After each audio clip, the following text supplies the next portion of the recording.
Il faut rappeler qu'au tournoi de Marrakech, beaucoup de joueurs titulaires, beaucoup de joueurs cadres, entre guillemets, n'étaient pas présents. Donc, certains remplaçants habituels et certains joueurs généralement absents ont essayé de se battre pour avoir leur place et entrer dans la liste de Marbris lors des matchs importants. Mais Jean Onana, malheureusement, ne sera pas de la partie, tout comme Willy Younoussa, voilà, du côté du milieu de terrain. En attaque, bon, Ganago n'a pas été convoqué, je trouve ça tout à fait logique, normal.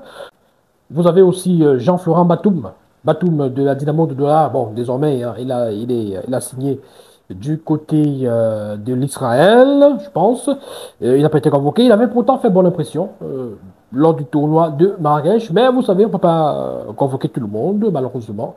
Il avait fait forte impression. Bon, je pense qu'il va être toujours scruté, observé par le coach qui peut-être va le considérer comme un réserviste au cas où il y a des absences. Mais c'est vrai aussi que l'attaque du Cameroun, désormais, donne des maux de tête. Parce qu'avec Karl Eta Eyon, absent, et Christian Kofané, absent de cette liste de Marbris, pour des raisons diverses, ben voilà, qu'il a essayé d'expliquer lors de la conférence de presse.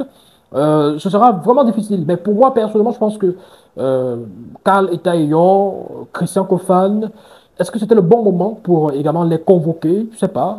Parce que pour ces deux matchs, c'est des matchs, on va dire, kamikazes, des matchs commando. C'est des opérations commando où il faut un noyau dur, il faut une équipe déjà constituée, déjà soudée, qui peut faire une bonne opération. Pour des matchs de la CAN, bien évidemment, on pourra penser à convoquer ces jeunes joueurs qui pourraient également être présents et vivre de l'intérieur l'ambiance au sein de la tanière, s'habituer, s'acclimater pendant pratiquement un mois ou 2 semaines ou 3 semaines, ça dépendra du temps que feront les Lions lors de cette compétition au Maroc. Bon, maintenant, quand je regarde Namasso, qui n'est pas très en forme, euh, lui en club, qui n'a pas beaucoup joué avec le FC Porto, euh, là, je dis ça sans forcément penser au cas de Vincent Abouaka, auquel je vais m'attaquer dans quelques instants. Namasso, peut-être Karl Eta Eyon aurait pu aussi être présent à la place de Namasso.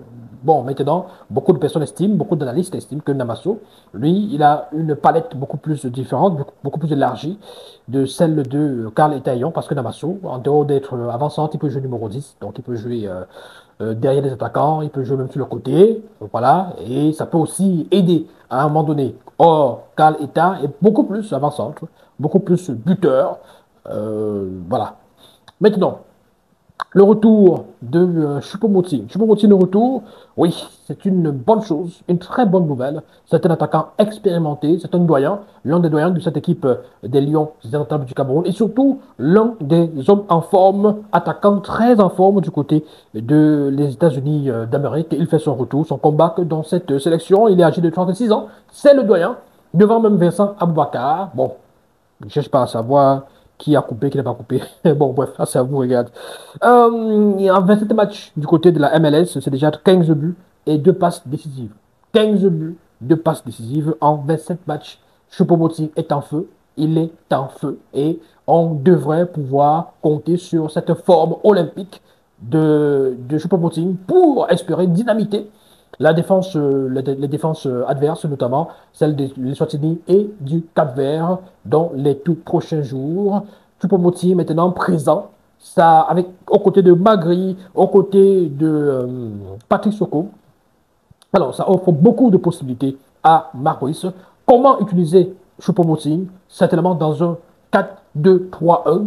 4-2-3-1, c'est-à-dire 4 défenseurs, 2 milieux récupérateurs, notamment Baleba et on va dire, côté Zamboanguissa, hein, voilà, qui se projette un peu plus de l'avant.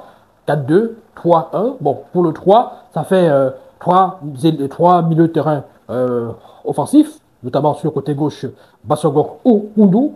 Sur le côté droit, vous avez Bemo. Au milieu de terrain, c'est-à-dire au niveau du centre, c'est-à-dire que sur la ligne des 3, vous avez Choupo-Moting, donc comme numéro 10, derrière Vincent Aboubakar, qui est en pointe, ou alors on opte peut-être pour un 4-4-2 avec notamment 4 défenseurs, 4 milieu, on va dire ça comme ça. Bon, on va mélanger hein, deux milieux récupérateurs avec notamment peut-être deux ailiers, mais sur la même ligne qui, hein, voilà. Et puis vous avez deux attaquants, notamment Vincent Obaka et Choupo-Moting, avec un qui décroche constamment. Bon, c'est des options, c'est des choix, c'est des possibilités. C'est ça aussi l'avantage d'avoir un effectif assez étoffé, assez fourni. Voilà, un effectif sur le plan quantitatif et qualitatif, voilà, satisfaisant. On va dire ça comme ça. Ou alors impressionnant. Vous avez plusieurs choix, plusieurs options. Il y a forcément des mécontents, oui, parce que vous laissez des gens qui auraient mérité être aussi présents.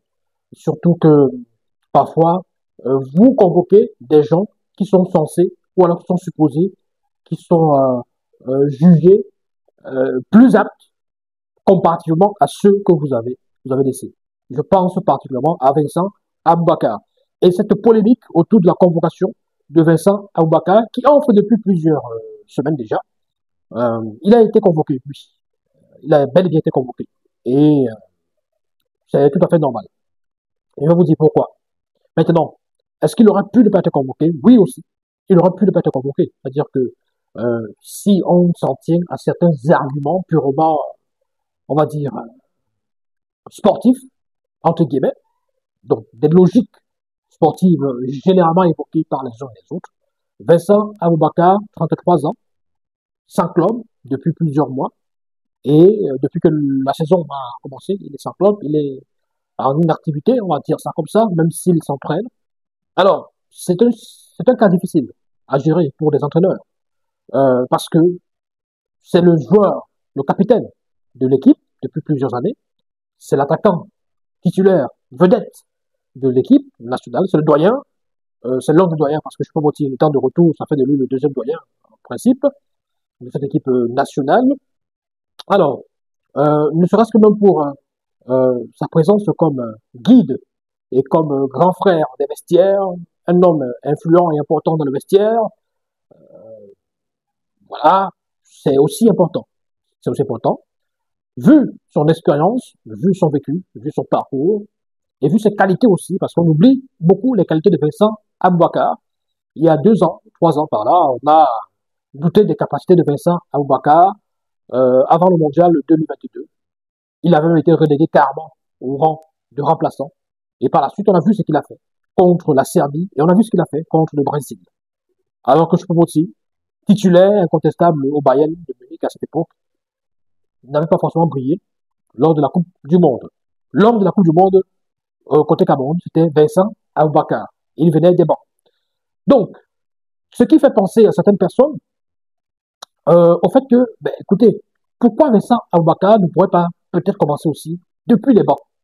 C'est aussi une option. Sur le plan purement sportif, c'est aussi une option. C'est-à-dire que l'entraîneur se dit, bon, il n'est pas en forme. Ça, c'est une certitude, comparativement à ceux qui sont en activité. Et on peut le ménager pour lui permettre de jouer peut-être 30 dernières minutes, 35 dernières minutes, je sais pas, ça dépend. Parce que, voilà. Et on peut donc débuter avec Choupo-Moting. Vincent Aboubakar attend sur le banc de touche pour ne pas se casser la tête avec des systèmes de 4-2-3-1 ou des 4-4-2 qui peuvent être préjudiciables au cas où l'adversaire est vraiment bien regroupé, est vraiment en forme, quoi. Est vraiment bien préparé, bien armé. Alors, oui, il y a cette possibilité-là aussi. Mais pour ceux qui estiment que Vincent Aboubakar n'aurait pas dû être convoqué parce qu'il n'a pas de club et tout ça, c'est peut-être oui, c'est des arguments sportifs. Oui, mais en sport aussi, un plus un n'égale pas forcément 2. Mais A n'est pas toujours bas. Parce que il y a des cas comme ça où le sélectionneur, au-delà des arguments purement sportifs, se base sur toute autre chose. Il y a même l'affectif, il y a des raisons que j'ai également évoquées, le vécu, le parcours, l'expérience d'un joueur et tout ça. Et son profil aussi. Profil atypique, profil particulier, qui fait de lui quelqu'un qui peut être là, même s'il n'a pas forcément euh, tous les mérites, entre guillemets, comparativement aux uns et aux autres d'être là. Vincent Obaka est un buteur, ça on le sait. Dans cette équipe-là, c'est le meilleur buteur de notre sélection. C'est-à-dire que parmi tous ceux qui sont là, c'est lui qui est plus prolifique par rapport aux autres. Même depuis le début de la compétition, depuis le début des éliminatoires, c'est Vincent Obaka qui est devant, qui est en tête des buteurs camerounais. Donc, il est, il est efficace. Il ne lui faut pas deux, trois occasions en principe pour mettre dedans. Ça, sauf s'il n'est pas en forme, effectivement. Mais Choupo aussi est un attaquant très redoutable aussi. Et il est, malgré ses 36 ans, Choupo-Moting va très vite. Il est dynamique, il est tonique, donc il va très vite. Alors, Vincent Obaka, euh, pour ceux qui disent qu'il ne devrait pas être convoqué, il n'aurait pas dû être convoqué par Marquis, il faut convoquer aussi l'histoire récente ou bien l'histoire même lointaine pour comprendre que les entraîneurs, dans certains cas, oui, peuvent choisir de ne pas convoquer un joueur qui n'est pas en forme, qui ne joue pas dans son club. D'ailleurs, Ancelotti n'a pas convoqué certains joueurs brésiliens parce que, bon, ils ne sont pas titulaires, ils ne jouent pas. Il y a même le cas de Trent Alexander-Arnold qui n'a pas été convoqué par Thomas Tuchel en Angleterre parce que Alexander-Arnold, depuis avec le Real Madrid, il n'est pas forcément titulaire. Il ne joue pas beaucoup et donc l'entraîneur ne veut pas prendre de risque. Le sélectionneur ne veut pas prendre de risque. Il dit non, il ne joue pas. Bon, je ne peux pas le convoquer pour l'instant. C'est possible. Mais vous avez l'histoire quand même de Roger Mila. En 90, Roger Mila, il joue où? Dites-moi, il joue où? Il a 38 ans, Roger Mila, en 90. Et il est convoqué par l'entraîneur pour venir apporter, prêter main forte à l'équipe nationale des Lions. Et on a vu que c'est lui le héros, au milieu des jeunes, tels que Oman Biyik et bien d'autres. Roger Mila a su s'imposer comme joker, voilà, de luxe. C'est lui qui a marqué plus de buts que tout le monde, que tous les autres, pour nous permettre d'avancer. Alors, c'est un cas qui peut aussi faire jurisprudence dans certaines situations. Vous avez le cas récemment de Chancel Bemba, défenseur de RDC, qui a été mis, qui est poussé à la porte par Marseille. Depuis la saison dernière, il ne joue pas. Je dis depuis que la saison dernière a commencé. Je ne parle de la saison dernière, la saison 2024-2025. Il n'a joué aucun match. Il est mis à la porte. On ne veut plus de lui. On ne lui dit pas, il ne part pas. On ne dit pas, il ne part pas. Il est encore là, mais il ne joue pas. Il n'est même pas sur ce qu'on appelle feuille de match. Donc on ne l'appelle même pas pour les matchs amicaux de Marseille. Parce qu'on n'en veut plus. Mais il est convoqué pour les matchs éliminatoires de la Coupe du Monde et éliminatoires de la CAN par l'entraîneur de la RDC, Sébastien de Sabre. Donc, vous voyez que il est appelé, il confirme, il est même encore titulaire, il est capitaine de la RDC. Il joue sans stress et il est bon. Or, il ne joue pas en club. Donc, vous voyez qu'il y a des moments où, comme ça, là, certains principes purement sportifs ne sont pas forcément des paroles d'évangile à un moment donné. Parfois, ça ne tient pas. Parfois, on peut passer outre. Parfois, ça peut ne pas être. Vous avez un cas, il y a quelques années, Olivier Giroud. Olivier Giroud, remplaçant à Arsenal, alors qu'Alexandre Lacazette est titulaire à Arsenal. Didier Deschamps convoque des joueurs, il convoque Giroud, il ne convoque pas Lacazette. Et Giroud vient à l'équipe de France être titulaire. Et il marque des buts. Or, quand il convoque les deux joueurs de Arsenal, Lacazette et Giroud, c'est-à-dire Lacazette, le titulaire incontestable, et Giroud, le remplaçant, qui scie les bancs, de touche, quand il les convoque tous les deux en équipe nationale française, Giroud est dans le titulaire, Lacazette reste au banc, il observe Giroud jouer. Et parfois, il n'a même pas 5 minutes pour s'exprimer. Et il s'est sûrement posé la question que, mince, ça c'est quelle magie. En club local, s'il ne joue même pas, c'est moi qui joue. Mais en sélection, le coach là le met et il joue. C'est du Rwanda. Donc, vous voyez qu'il y a des cas comme ça. Il y a des cas comme ça. Le football est ainsi fait.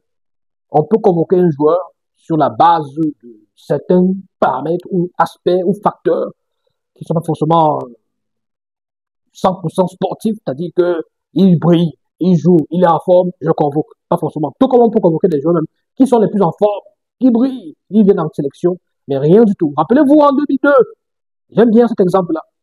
En 2002, l'équipe de France avec les meilleurs buteurs des meilleurs championnats. Vous aviez Djibril Cissé, meilleur buteur du championnat français. Vous aviez Thierry Henry, meilleur buteur du championnat anglais. Vous aviez Trezeguet, meilleur buteur du championnat italien. Et aucun des trois n'a marqué le moins de buts à la Coupe du Monde. La France est sortie dès les phases de poule, battue d'entrée par le Sénégal. et n'a pas pu se qualifier pour le second tour. L'équipe de France, championne en titre. L'équipe de France avait gagné la Coupe du Monde en 98. Mais en 2002, n'a pas pu passer au second tour. Donc, à ce niveau, c'est quelle logique? C'est quoi la logique? Trois grands buteurs, trois meilleurs buteurs, ils sortent d'une saison où ils ont été meilleurs buteurs tous. Aucun d'eux n'a marqué le moins de buts. Donc, le football peut avoir des aspects comme ça, irrationnels, inexplicables, et que c'est peut-être quelqu'un qui ne joue même pas dans son club, comme Roger Mila, entre guillemets, en 90, qui arrive et qui devient la sensation d'une Coupe du Monde. À 38 ans en plus. Il était le plus âgé. Il était le plus âgé de la compétition. Il a marqué, on l'a bien vu, il marquait des buts. Bon, en revanche, cette fois-ci, Faye Collins n'a pas été convoqué. Il n'a pas été convoqué. Bon, on va dire que Marc a écouté peut-être les cris et le courroux de certains supporters camerounais qui estimaient que Faye Collins était un fétiche ou alors c'était une prescription médicale. Bon, bref, Faye Collins aussi, c'est un vétéran de cette sélection. Il aura aussi, bon, il y a des jeunes. Il y a des jeunes à son poste qui brillent, qui brillent en championnat, en club. Et bon, les places coûtent cher. Il faut peut-être aussi leur donner la chance. Mais voilà, de façon générale, la liste de Marbury, c'est une liste plus ou moins cohérente, avec des absences. Ça, c'est comme ça tout le temps. Voilà, dans la plupart des sélections, il y a toujours des absents de marque. Pourquoi pas ceci, pourquoi pas cela, pourquoi pas critiquer en équipe de France alors qu'il brille à Liverpool, pourquoi pas Carl Lyon alors qu'il brille à Villarreal, etc., etc.